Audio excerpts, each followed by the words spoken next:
रश्मि बिड़ला जी, कोलकाता से। जय श्री राधे। महाराज जी, आपके चरणों में कोटि कोटि प्रणाम। महाराज जी, पूर्व में जो पाप हुए हैं, उन पापों को लोगों के सामने प्रकाशित करने से क्या पाप क्षय हो जाते हैं? लोगों के सामने तो नहीं, महापुरुषों के सामने, पर मुझे लगता है ये प्रक्रिया ठीक नहीं है। प्रक्रिया ठीक है कि हृदय से ही पश्चाताप करे, क्योंकि बाहर उसे प्रकाशित करने से उसकी सत्ता हमें दृढ़ लगती है। सत्ता नहीं है इनकी, विकारों की सत्ता नहीं है।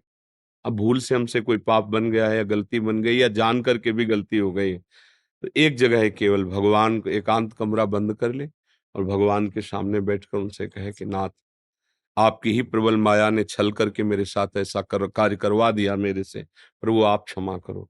क्योंकि अब वैसे समाज नहीं रह गई। अगर मान लो कोई खड़ा होके कहे कि मुझे बहुत काम सताता है, मैं बहुत ऐसा हूं, तो कोई उसका दुरुपयोग कर सकता है। मतलब स्त्री शरीर हो या वैसा, तो उसका दुरुपयोग, मेरे द्वारा ये पाप हो गया है तो समझ जाएगा कम। जो मुझे लगता है कि वास्तविकता से उसका प्रायश्चित हृदय में करे, और वो ये कि दोबारा हमसे वो गलती ना हो और प्रभु मुझे क्षमा कर दे। तो सच्चाई तो प्रभु के क्षमा करने से होगी, हम दूसरों को क्यों बताएं।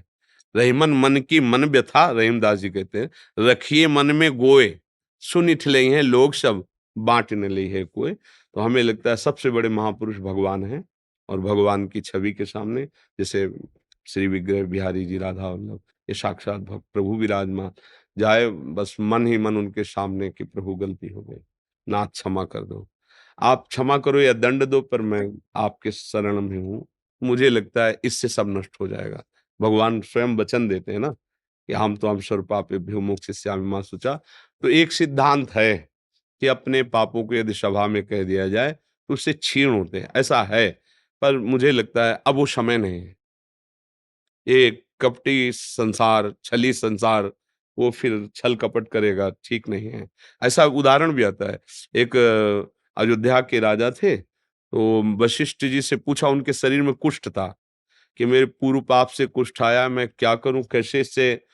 तो उन्होंने कहा, जब तुम्हारी निंदा होने लगेगी तो तुम्हारा कुष्ठ ठीक होने लगेगा, और तुम ऐसे धर्मात्मा राजा हो कि तुम्हारी निंदा हो नहीं सकती, इसलिए तुम्हें भोगना पड़ेगा। उन्होंने कहा, महाराज आप कोई उपाय करो जिससे हमारी निंदा हो। तो उनके बड़े भाई पहले राजा थे और पधार चुके थे युद्ध में, तो बोले 2 घंटे जाके भगवान श्री राम का चरित्र रात्रि में 9 से 11 बजे तक सुनाओ। अब वो रोज जाने लगे। अब लोग धीरे धीरे कि देखो विधवा बड़ी भाभी, और ये रात्रि में 9 से 11, अब लोग उसका उल्टा भाव लेकर उनकी निंदा, जो निंदा करने लगे, कुष्ठ ठीक होने लगा, पाप क्षय होने लगा। पूरी अयोध्या में फैल गया कि ये तो बड़े धर्मात्मा माने जाते थे। तो पूरा उनका रोग, अब नाक रह गई केवल कुष्ठ से।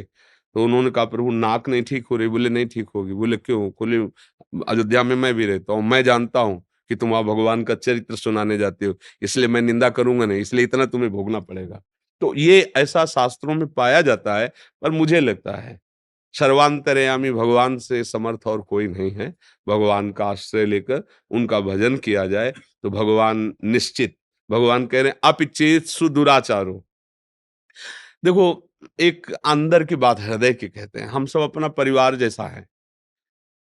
हम एक दूसरे को बड़ा, एक दूसरे को बुरा, एक दूसरे को, अपने हृदय में जाके देखो, इतनी प्रबलता है विषयों की कि किसी से कभी भी चूक हो जाती है, पर दूसरे से जब चूक होती है तो हम उसको बुरा कहते, दुष्ट है, नीच है, पापी है।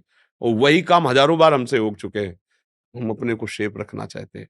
जब हृदय में हृदय मिला के सबके देखते हैं ना, तो हमें लगता है कि ये बस भूल हो रही, हम अपने बल को संचित नहीं कर पा रहे।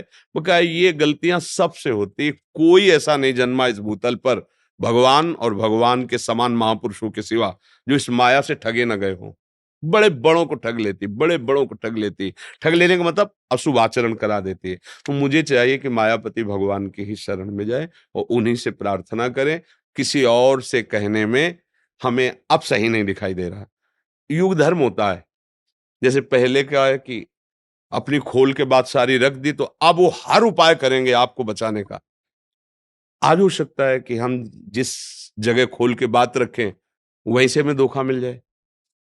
इसलिए मुझे सत्य सच्चिदानंद भगवान के सामने अपनी बात कह देनी चाहिए। और वो कह रहे हैं अपिचे सुदुराचारो भजते माम अनन्य भाग, साधुर्यो समन्तव्या सम्यक व्यवसिता ऐसा। प्रभु मैं जैसा हूँ आपका हूँ नाथ, मेरे से गलती वो ठीक कर देंगे। समझ में आ रहा है आपको? जी।